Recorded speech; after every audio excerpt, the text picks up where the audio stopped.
So this is MPO Talks, Yeah. the new series of the podcast Corridor 8, dedicated to the MPO, the glorious Macedonian Patriotic Organization of the United States and Canada. The MPO was founded a century ago by Macedonian Bulgarian immigrants to promote the independence of Macedonia and equal human rights for all Macedonians, regardless of their ethnic origin. Today, the MPO is trying to redefine its mission in the realities of the 21st century. And we are honored that with us is Mr. Nick Stefanoff, one of the most active and prominent members of the MPO, who works hard to preserve the Macedonian-Bulgarian heritage of the organization and to create the new horizons for its future. So we are really honored and thank you for being with us in this podcast today. First of all, Mr. Stefanoff, I would like to ask you about you and your family origins and your community life in Toronto.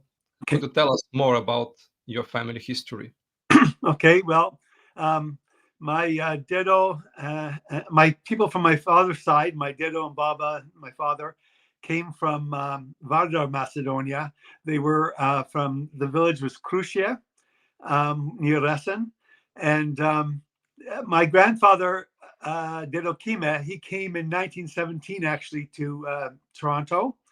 And he was a partisan fighting the Ottomans and got captured and somehow escaped and came to Canada, leaving my baba and father behind.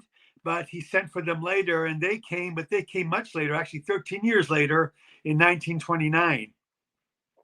On my mother's side, they're from Aegean, Macedonia. The village is Vumbel, which is near Kostur. And my dedo came in 1935. He was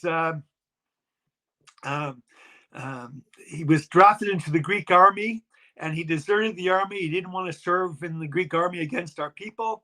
And he basically had to leave the country and ended up in Toronto as well. This is 1935.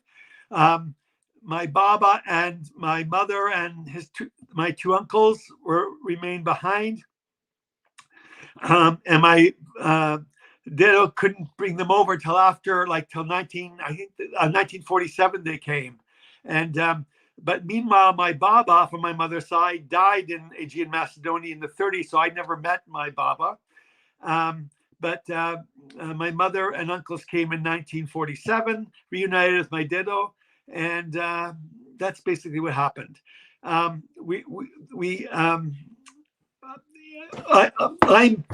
parents met here, and they were married in 1949, and I was born in 1950, and that's it.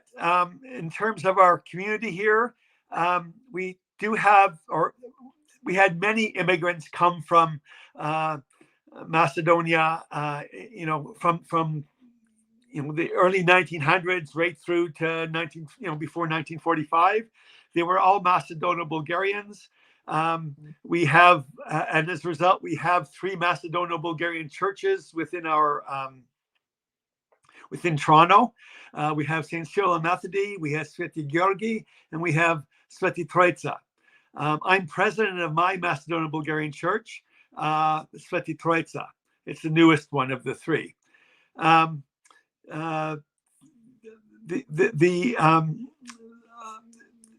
We had a strong, the church has played a very important role in maintaining our Macedonian Bulgarian identity, because we all went to church, and for immigrants, the churches were more than just churches.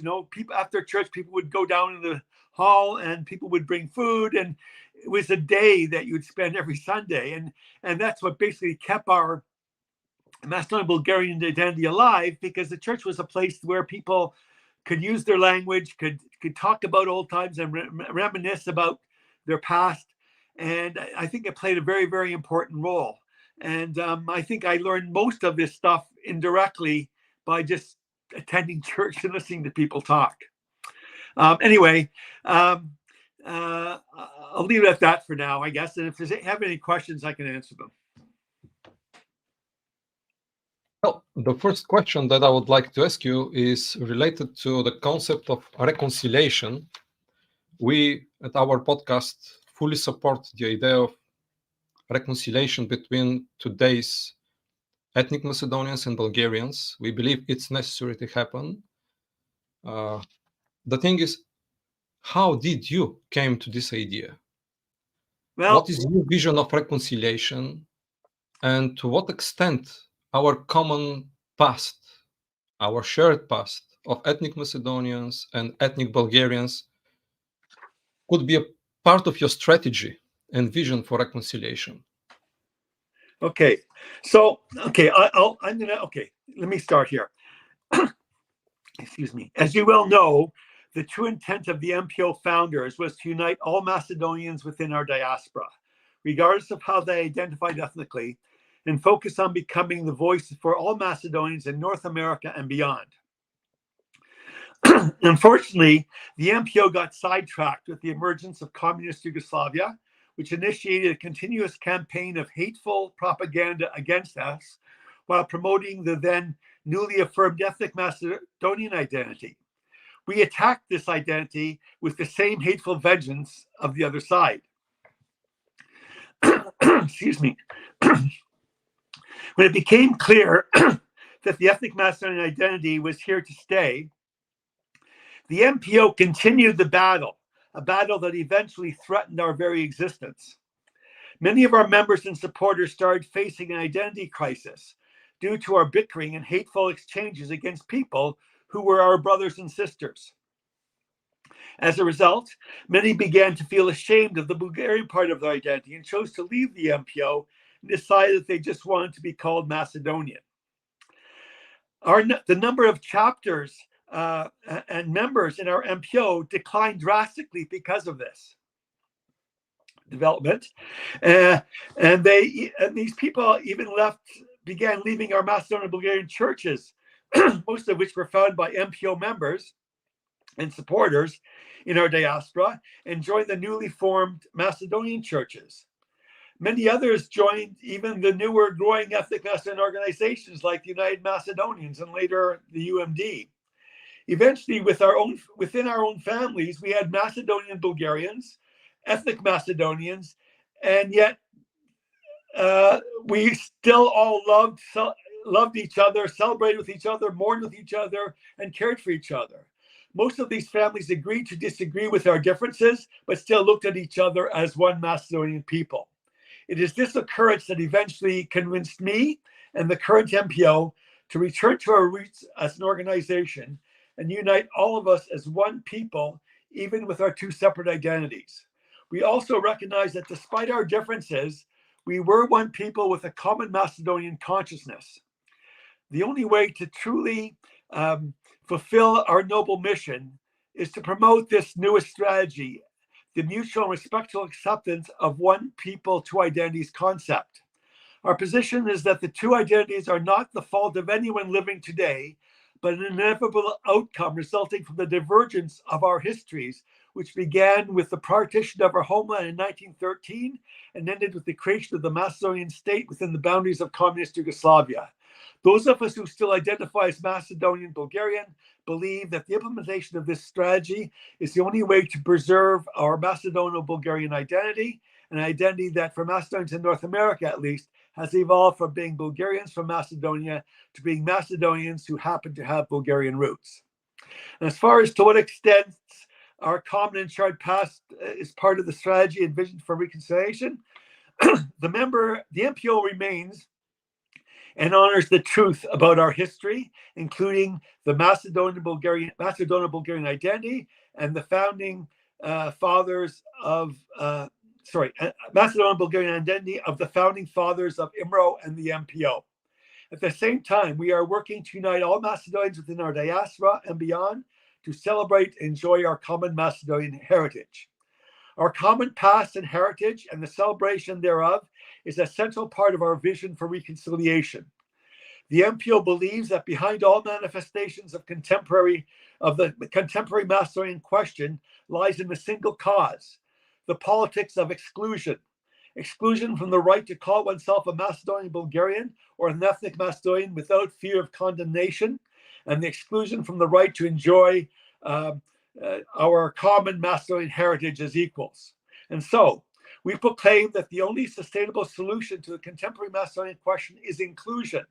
And the current MPO is committed to help pave the road of reconciliation and comradeship between the Macedonians in the Balkans by setting that example with the MPO and within the MPO and North America. Namely, the MPO firmly embraces both the ethnic Macedonian and Bulgarian Macedonian identities as realities and openly supports them. In other words, there are two main Slavic-speaking Macedonian identities in our North American diaspora: Bulgarian Macedonian and ethnic Macedonian. The first with a Macedonian language that is a dialect of Bulgarian, and the latter with a Macedonian language without Bulgarian roots. Both identities are an integral part of the Macedonian community in North America. And that's my answer. This answer opens a lot of other questions that I'm thinking about. Okay. Would you like to ask something? Sorry? Okay. Mute yourself. Okay. Tanya, I will speak on Bulgarian, and Georgi will translate for you. Okay. That's good. Гоше. Да. Дали господин Стефанов как МПО ще парира на тези кръгове в UMD, ако говорим специално за тази организация, или за етническите македонци, вече като приети като такива в Америка, ако те имат някакъв проблем с историята на МПО, и ако искат в някакъв начин да я македонизират в техен интерес. Но после имаме един въпрос за UMD. Сега ли да го зададем това или... Окей, може и сега. Само накратко, как... Yeah, since you mentioned United Macedonians, there's also another organization called UMD. How would MPO oppose to organizations who deny the Bulgarian heritage and the Bulgarian roots of MPO, of the founding fathers, and all this historical legacy for the last 100 years? I will come to that later. Okay. I have it in my responses to the questions you gave me, and then maybe at the end you can ask any further questions like that for clarification. Okay. I think okay, thank you. Okay. So the second question that we have in mind when we spoke about MPO Talks, it's what was the ethnicity? Since nowadays in the United States and Canada, generally speaking, in North America, there's circulation of a lot of documents related to Macedonian immigrants, etc., etc. So we would like to ask, what was the ethnicity of the tens of thousands of Macedonians who immigrated to the United States in response to the 1903 Ilinden uprising against the Ottoman Empire, the Balkan Wars, and World War I? If these were ethnic Bulgarians, don't you think that it would be just fair to mention them explicitly to avoid any confusion or misinterpretation? So what was the ethnicity of all these immigrants after Ilinden, the Balkan Wars, and the First World War? Okay. The majority of Macedonians who immigrated to America and Canada before World War II identified as Bulgarian Macedonians, or as Macedonian Bulgarians, or Macedonians with Bulgarian roots. And many of their present-day American-born descendants continue to identify as such. This group of Macedonians believed and continue to believe that, and I'm one of them, that they and their ancestors were and are true Macedonians who also were and are ethnic Bulgarians, in the same way that many Americans and Canadians are ethnic English. They also were and are strong Macedonian patriots who always stood and stand for a free and independent Macedonia, in the same way that English Americans are strong American patriots. When it comes to talking about the question about if these were ethnic Bulgarians, don't you think that it would be just fair to mention them explicitly to avoid any confusion or misinterpretation? My response to that is this: they were not just Bulgarians they were Macedonians with Bulgarian roots. If we consider the American Senate's Resolution 311, which I'm going to bring up now, but I know it's coming up later in the question, it is true that there are no references to Macedonian Bulgarians, that there are also no references to ethnic Macedonians in that document. The only term used to identify our people is Macedonians without any adjectives. I believe that this lack of clarity as to whether the resolution refers to ethnic Macedonians or Bulgarian Macedonians is intentional. Our Macedonian Bulgarian ancestors in North America usually referred to themselves as simply Macedonians. The only time they used the phrase Macedonian Bulgarian or Macedonian Bulgarians was to distinguish themselves from the Serbomani and Gurkomani, or Serbianized Greeks and Serbianized Macedonians and Grecianized Macedonians. Because of this lack of clarity with the Macedonians, the resolution refers to, the MPO has had no problem with the term Macedonian because that is what our Bulgarian Macedonian ancestors in North America usually call themselves. That's my answer. Yeah, it seems that there is probably change in the content of the term Macedonian in the last 1 century. This is what we mean when we speak about the differences. Yes. Yeah, Macedonians meant something before and means something today. Yeah, we have to have this in mind. Yeah. Okay. Our third question to you. If the ethnic Macedonian community in North America and their organizations like UMD refuse to recognize, as you said, the Bulgarian roots of Macedonians, do you think there is still a chance for reconciliation? Okay, true reconciliation can only happen when both sides respect and accept both the truth about the past and the current realities. But the first step before we even get there is to create an enabling environment and build trust. Those Macedonian Bulgarians who today try to convince people like me that what the MPO is now proposing will never work, always give me evidence that the ethnic Macedonians never existed for most of our history. They do not need to do this. We are very aware of the Bulgarian roots of our ancestors. What they need to understand, though, is that fighting against our other identity will never solve the current Macedonian question, which we think is, can Macedonians become a truly united people? The answer to this question is not certain, but the fighting between ethnic Macedonians and Bulgarian Macedonians has no end in sight, because there is no enabling environment where we can try to build trust between the two sides. The MPO is now totally committed to building that trust. The UMD and other Macedonian organizations with opposing views have traditionally been treated by the MPO as adversaries and vice versa. This began during the time when the MPO was working vigorously to defend our Bulgarian Macedonian identity against the newer ethnic Macedonian identity. But with our recent initiative to recognize all Macedonians, we need to reevaluate and our approach, looking at this with a different lens. Rather than simply demonizing others as pure evil, we need to view them as potential allies and work as hard as we can to have them come on board with us. Even if we fail in this regard, continuing this disparage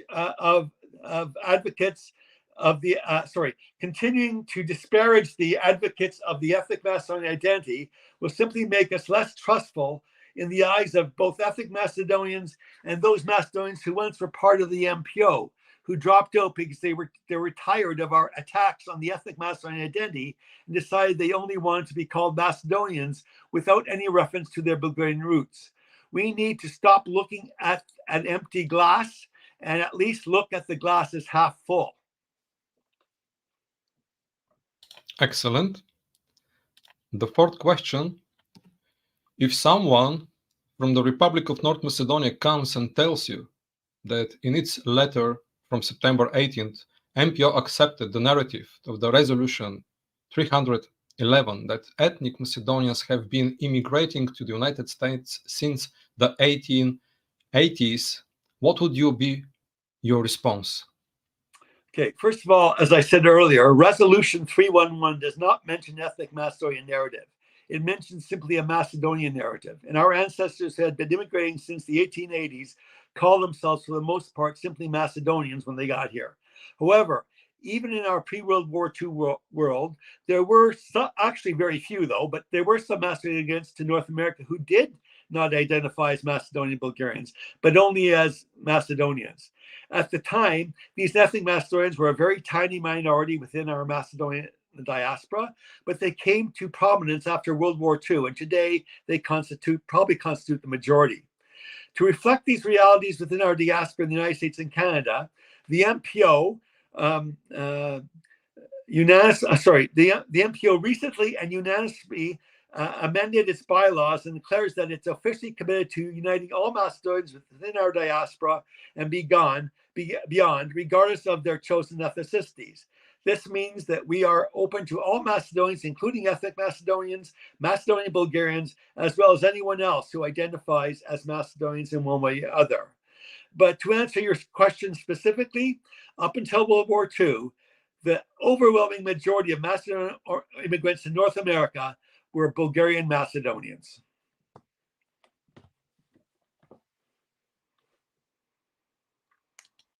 Our fifth question.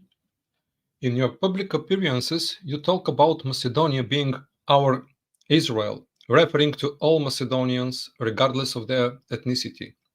Which Macedonia are you talking about? The Republic of North Macedonia, the geographic region of Macedonia, or ancient Macedonia? Are you aware that the historical presence of Macedonian Bulgarians in the region is denied by the official historical narrative in Skopje? How will then the place Macedonia become the haven for all of us? How does this idea reflect the situation with the native Macedonian Bulgarians in Pirin, Macedonia, and the more than 2 million descendants of Macedonian Bulgarian refugees in Bulgaria who found their salvation and haven in Bulgaria? This is a very good question. Revolutionary changes do not happen overnight, but I can openly say that our revived mission and message has already found support among circles within the Macedonian Republic, within Bulgaria, and within our Macedonian diaspora. In line with Goce Delcev's strategic vision for a sustainable peace in the Balkans, we believe that we need to become the embodiment of the very change we desire to see in others. And by the feedback we have received from all sides, we know we are doing the right thing. Just as it played a major role in the struggle for Macedonian freedom and independence during the first 100 years of its existence, the MPO now is taking on a major role in creating an enabling environment to end the politics of exclusion that were instituted by the former communist regimes in Yugoslavia and Bulgaria. We believe that the mutual acceptance of both identities can and will happen in both Bulgaria and in the free and independent Macedonian Republic.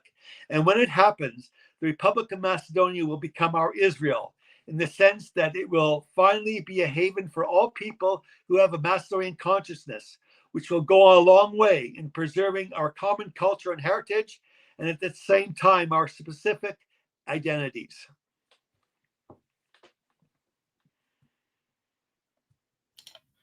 Question number 6. Do you think the rights of ethnic Bulgarians in the Republic of North Macedonia or Macedonian Bulgarians are properly protected? What has MPO done for the rights of Macedonian Bulgarians in the last 5 years? And what does MPO plan to do in the future? Okay.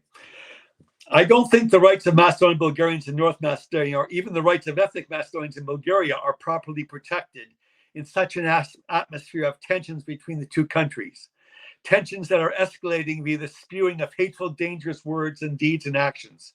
It's time for the fanatical proponents of this hate on both sides to tone down their behavior and come to terms with the new realities of our times. And as I said earlier, we are paving the road to reconciliation and comradeship between Macedonians and the Balkans by setting that example and working with the wider Macedonian communities in North America. But we are also in the process of preparing a set of declarations and resolutions and activities that address the human rights of all Macedonians, including our Macedonian Bulgarian brothers and sisters. And we will not stop with our activism, or shall I say, crusade, until all Macedonians, regardless of ethnicity and religious affiliation, have received full emancipation. With our current crusade, if successful, the right of Macedonian Bulgarians will be protected in the Macedonian Republic. The MPO will shortly be sending 2 resolutions to the Macedonian and Bulgarian governments, urging both countries to work out their differences and urging for the recognition of Macedonian Bulgarians as constituent citizens within the Macedonian Republic.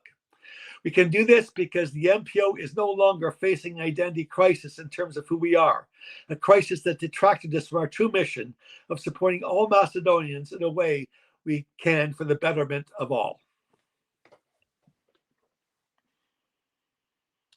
And our last question today, how can Bulgarians and Macedonians help make MPO more popular and influential?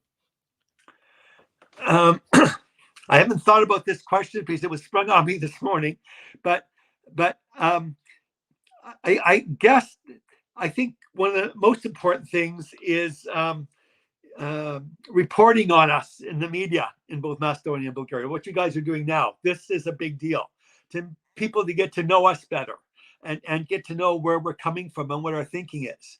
And I'm not saying people have to, Macedonian Bulgarians have to agree with this. I know there are many that are opposed to this idea and say, because they say it'll never work and so on.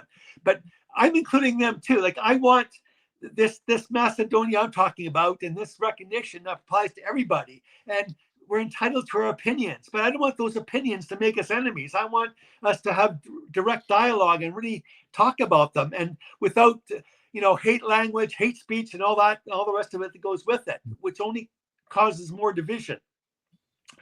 So I think that's really important. Or when the MPO comes out with a declaration or resolution or any of these things that we talk about, I think MPO should share them with the media in both Macedonia and Bulgaria. And like you guys have done already with us, publicizing what we're doing so that people get an understanding of what we're doing rather than simply dismissing us as, that they're going to the other side or something like that, because that's not what we're doing.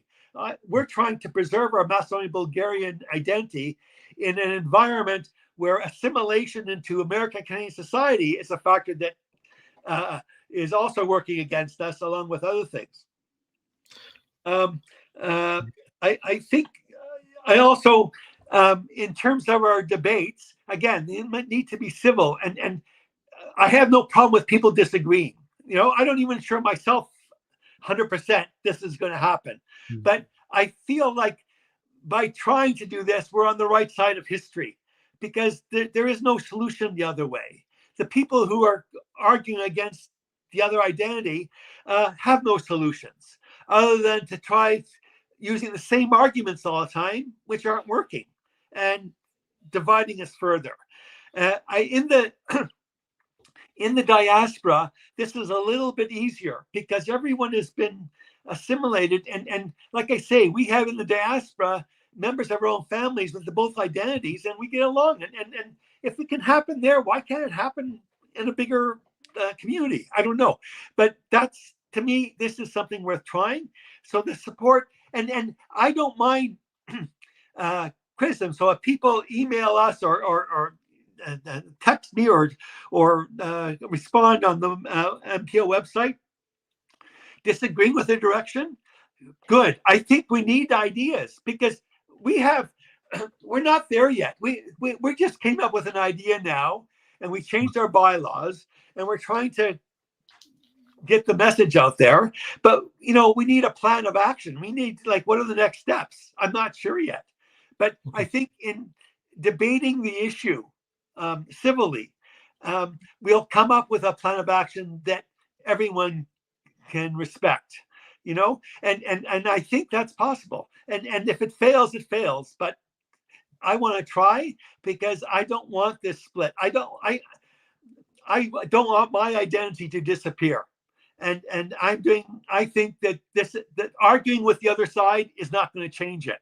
But if we can develop this climate of trust, and even agree, our histories did have connections.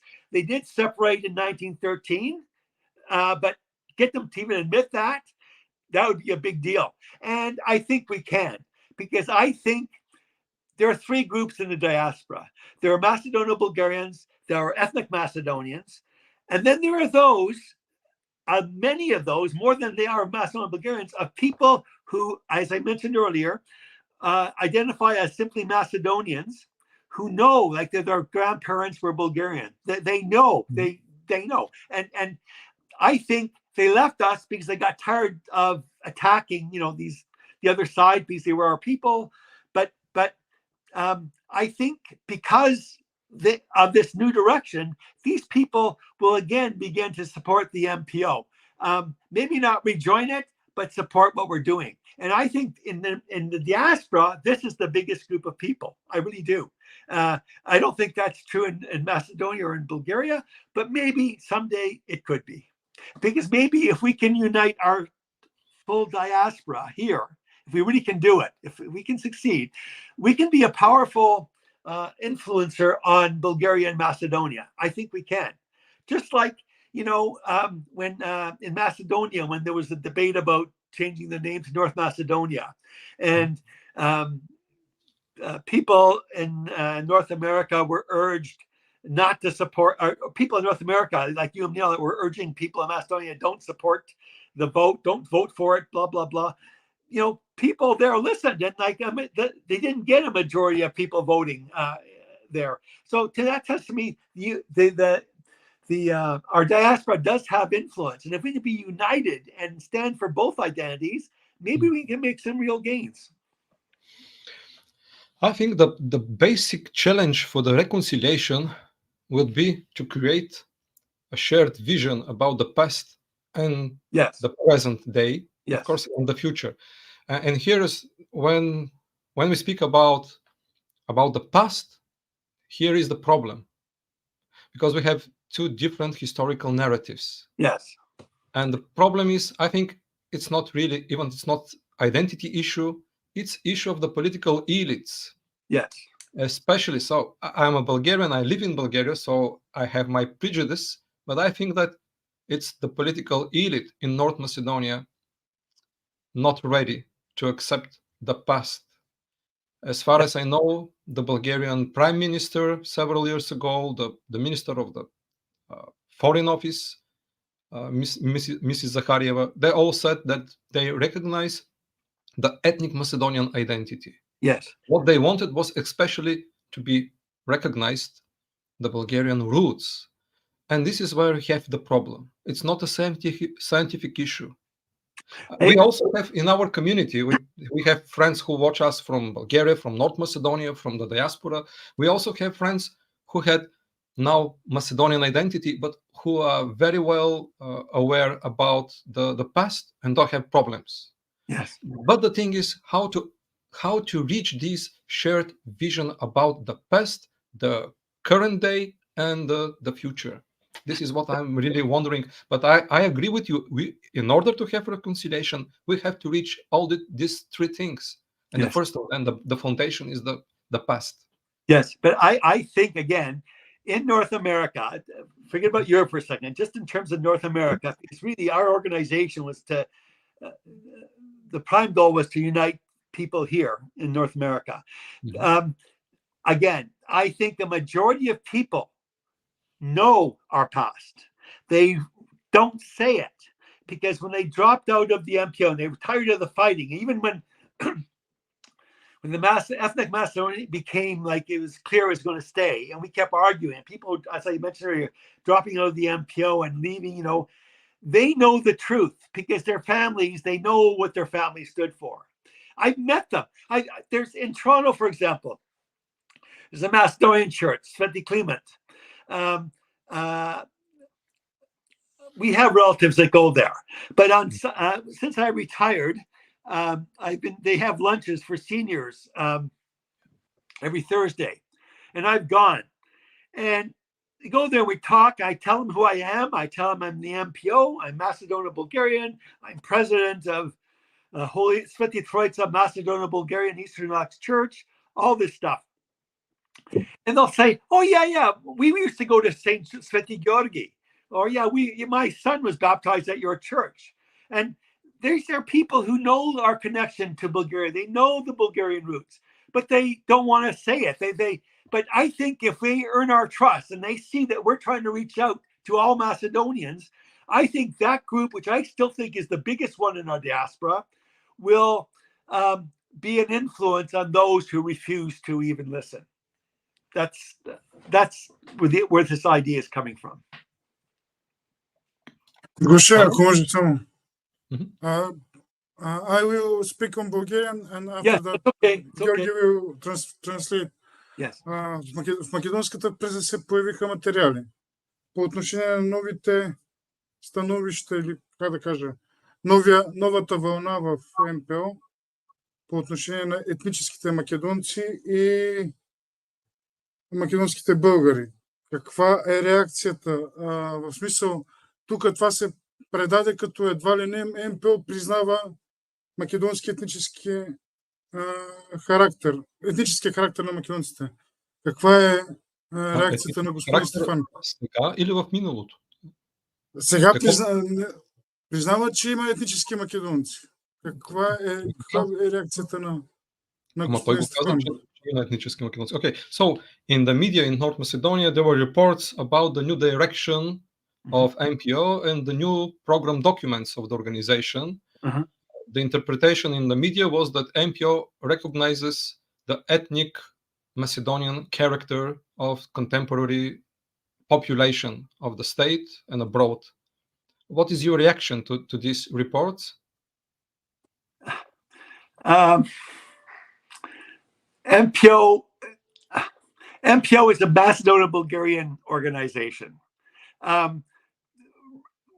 I guess recognizing the other identity, well, I think that's true. That's what we're doing, but we're doing it only if they recognize our identity. That's the point. That the concept of one people, two identities. The alternative is to keep fighting. So recognizing them as our people, yes. And recognizing that their identity right now is separate than ours, yes. Building trust between us, yes. Once we build that trust, then we have the hard conversation of who we really are. But that can't happen in the current state of affairs right now. Okay, Tane? Thank you. That's it. Okay, so I wouldn't like to take much of your weekend. Please tell us how much you can talk to us. No, I'm fine. It's okay. Okay, so I would like to look just at some comments. One of our friends from Sofia, Maestro Christov, yes. He is direct descendant of the family of Goca Delchev on his youngest brother's side. So Goca Delchev is his uncle. So Maestro Christov nowadays, he's very happy because he has granddaughters Aurora and Katerina. Long live Aurora and Katerina. Maestro Christov is nowadays Dedo Risto. Yes.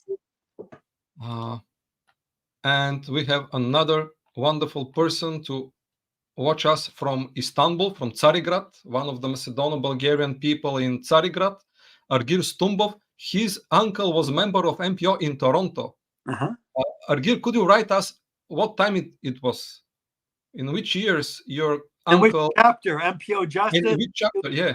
MPO Victory, which one? It will be interesting to know.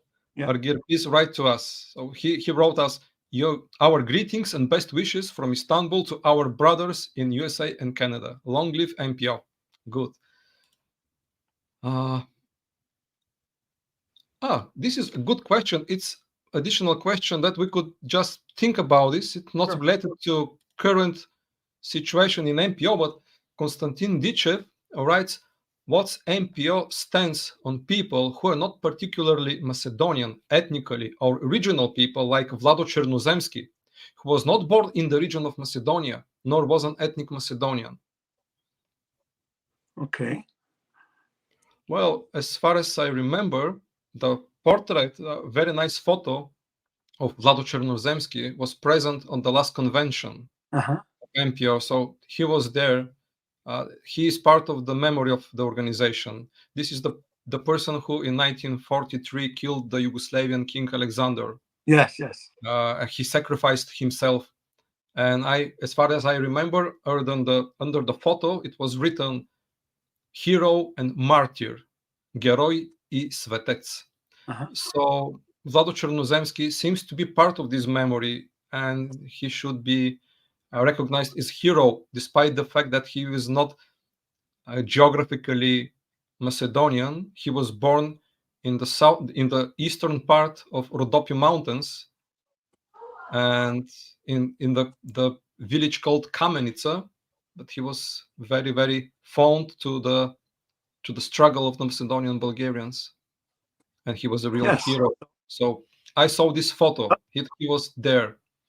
Yeah, and he deserves to be recognized as such. Of course, he was part of the movement. You know, not being physically from Macedonia, but still having a Macedonian Bulgarian heart is, to me, that's what's more important, to tell you the truth. I think that someday we can make another MPO talk dedicated to the Thracians who participated in the movement. Yeah, there are a lot of interesting connections. Vlado Chernozemski is one of them, but also I was very pleased to hear the anthem of VMRO and MPO is Grei Zorana Svobodata. And what is curious, it was written by a Thracian Bulgarian from Thrace. He was born, Mr. Morfov, he was born 60 kilometers north from my town. So I'm a Thracian. I might have some Macedonian origin through my grandmother, but still I'm a Thracian, and I'm very proud that there are Bulgarians from Thrace who participated in this part of Macedonian movement. This song was composed and the lyrics were written by a Thracian. So this is a nice connection that makes me really happy for this, like Vlado Chernozemski, another guy from Thrace. Yes. And yeah,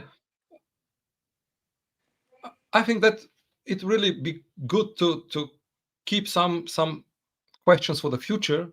Sure.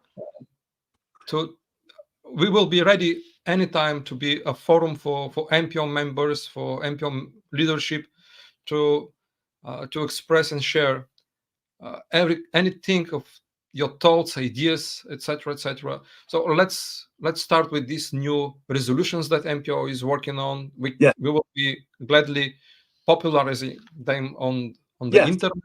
Sure. Well, we're still discussing them, but we're almost there. They're going to be sent very soon, and maybe even the week coming up. We'll make sure that you guys get a copy of it and of them. And yeah, we're in terms of civil rights or the human rights, we want to maintain that. Like, our initiative is not taking us away from all this other stuff. And you know, when you asked before, what were we doing for the human rights of Macedonian Bulgarians in the past?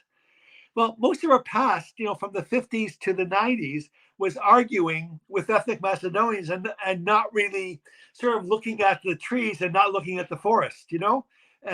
Now we're not hung up with that.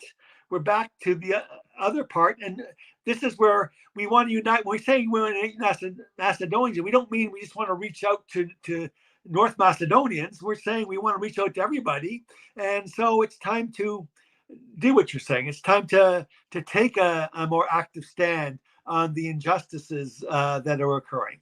And it's very important because we don't want to, what I don't want to do is sort of pull in the ethnic Macedonians and the Macedonian Bulgarians kind of, oh no, we're not part of this anymore. It's not, they don't represent us anymore. No.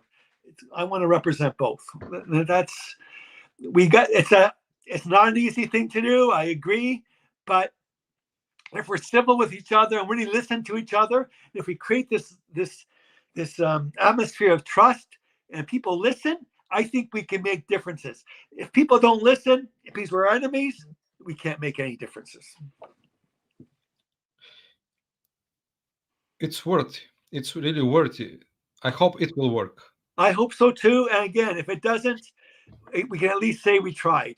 And rather than sitting here and watching, I cry when I see these things. Like I you know, like when I see this argument being amongst our own people, basically, because they are our own people. I don't care. I know some extremists will say, they're not our people. They're not like us.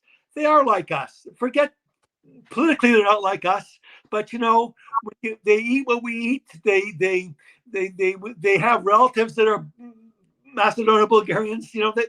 Like it's more simple like that. It's not a black and white issue. There's many grays, a lot of grays, and because those grays are opportunity to make them, to make a difference. I think that honesty is always the best approach. So you are honest, you try to do it.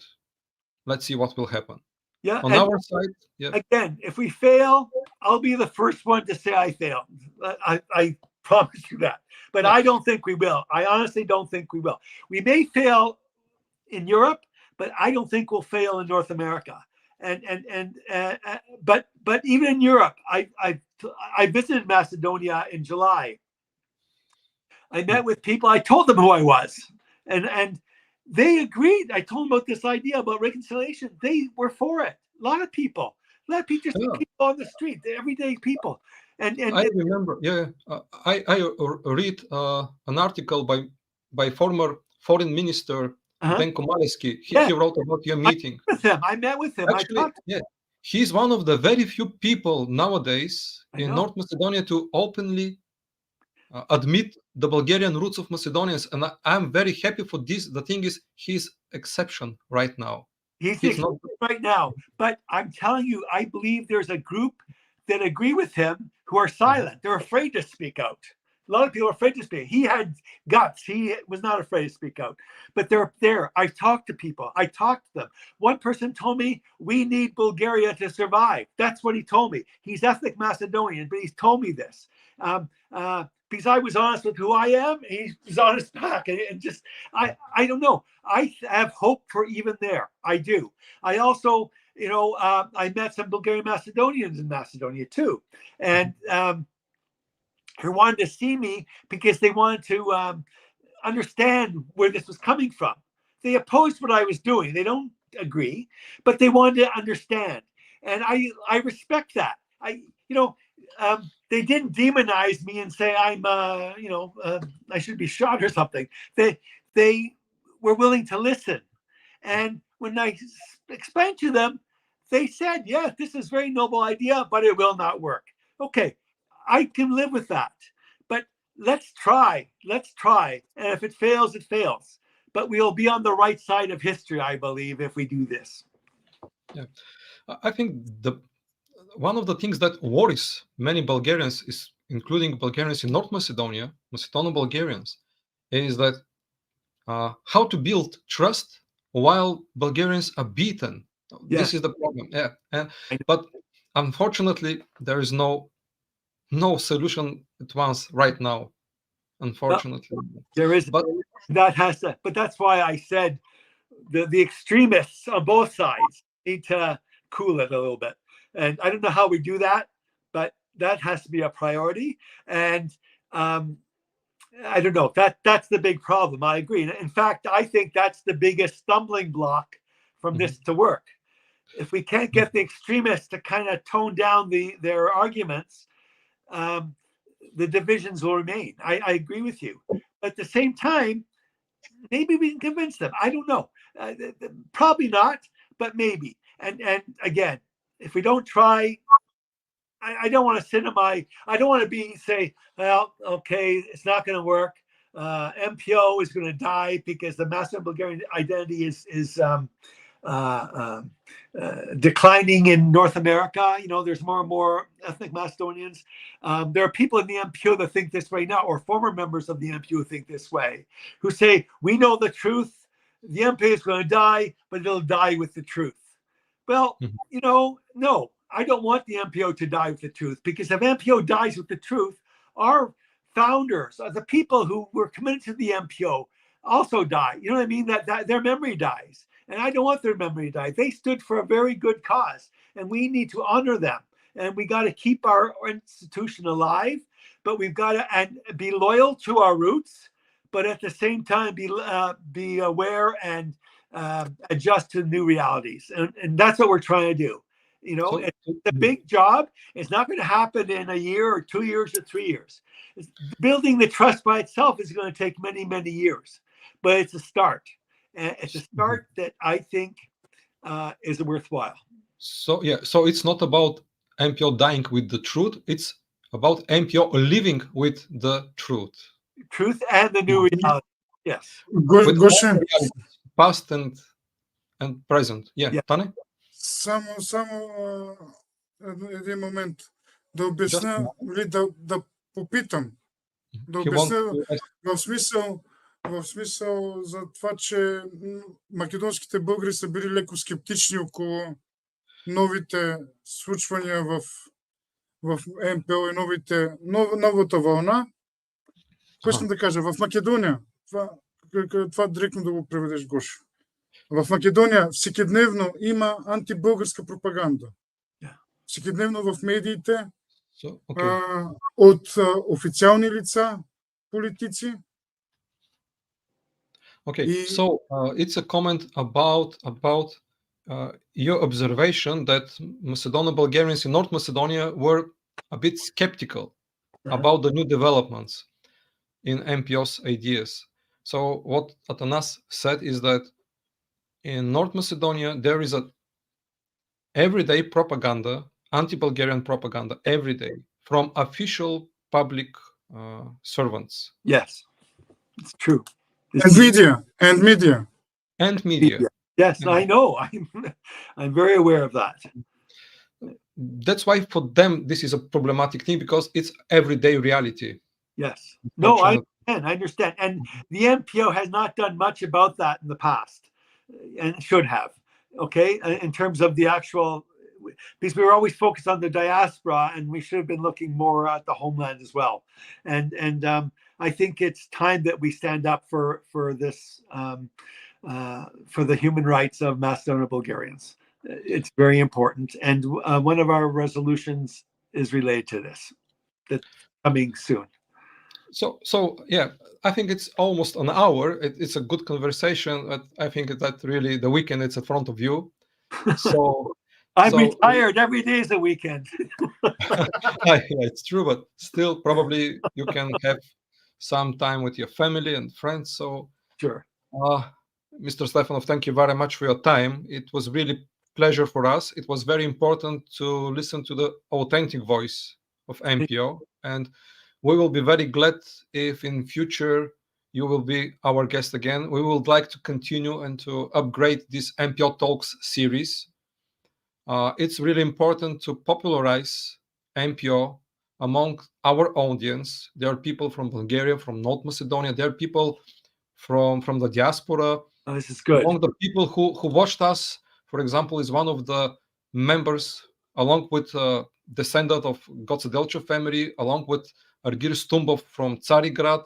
There is also, I saw, Goran Yarumov, who is one of the family members of the Strumishkata Petorka, Strumica 5, the guys who were killed in 1941. He's member of his family. So there are a lot of people who watch us, and they're very interested in the recent developments in Macedonian-Bulgarian relations on a state level, but also they're very interested in what is going on in MPO. Because for us, MPO is a legend. We don't know the reality of MPO. We would like to know it better. Yes. And we would like to help, really. The first of things that we could do is, just like you said, to spread it more among the media. And this is what we will try to do. So more people will get to know MPO and ideas of MPO. And I do agree, reconciliation is needed. The thing is how to reach this point. And there are a lot of obstacles. Oh, there's big obstacles, but there are little victories too. I'll give you one example, and then I'll stop. When I visited Macedonia, I met up with Boyan Lazarevsky, who's on our central committee, and we put flowers on the grave of Gocedelchev, and we had the on the flowers, the label was MPO, from the MPO of the USA and Canada. So this was on the Monday. on the Friday, I went back as part of this tour I was on. The flowers were still there. I thought for sure someone was going to throw them out because it mentioned MPO, and it didn't. They were still there. That is a small thing, but to me, it gives me hope.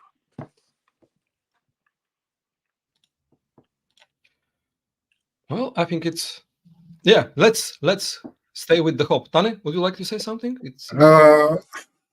Относно примера с надписа на цветята МПО. Имаше такъв пример и с българските цветя за Гоце Делчев. Мисля, че ти го писа в твоята книга, Гоша. Или не го писа в 2022, ако не се лъжа беше. 2022, да. За 4 февруари цветята, които беха оставени на гроба от българска страна, беха унищожени от страна на македонски екстремисти. Така че има и други примери. Само това му кажи. И да, може да се каже, че това е малка победа, че е останало. Tane said that on February 4th last year, when Bulgarian diplomacy officials let flowers at the grave of Goce, extremists take off these flowers, unfortunately. The banners, actually, they took out the banners. Yeah, the banner. But it's a good thing that at least one of these banners, like you let them remain. So after that, maybe it went, but it was there for 2 days, 3 days later, 4 days later, it was still there. Yeah. So I'm surprised. There are a lot of dynamics in the society in North Macedonia, so we have to explore these dynamics. We have to explore this. What your observations, I think they are very important. If there are people who know the truth about the past, even if they feel now ethnic Macedonians, it's pretty fair to be like this. We accept this. There is no new identity. But if these people keep silence, the thing is, why they keep the silence? Yes. So Yes. Again, this is about the political elites, I'm afraid. So I know, I agree. But step by step, but hopefully, politics can change. Hopefully, will take a long time, that I know. But I came up with this idea because MPO was 100 years old and in decline. I want to exist at least another 100 years. I think we have a cause now that will allow it to exist and will bring people. It'll make us strong again. I really believe it will. That's it. Okay. I think it's almost time to end our episode. Now let's just listen to our beautiful music composed by Maestro Christoph. I just want to say thank you for having me. I really enjoyed it, and I'll gladly meet with you again. This is a very important topic, and it needs to be discussed for a long time. And we are very, very thankful for your time and participation, really. Thank you.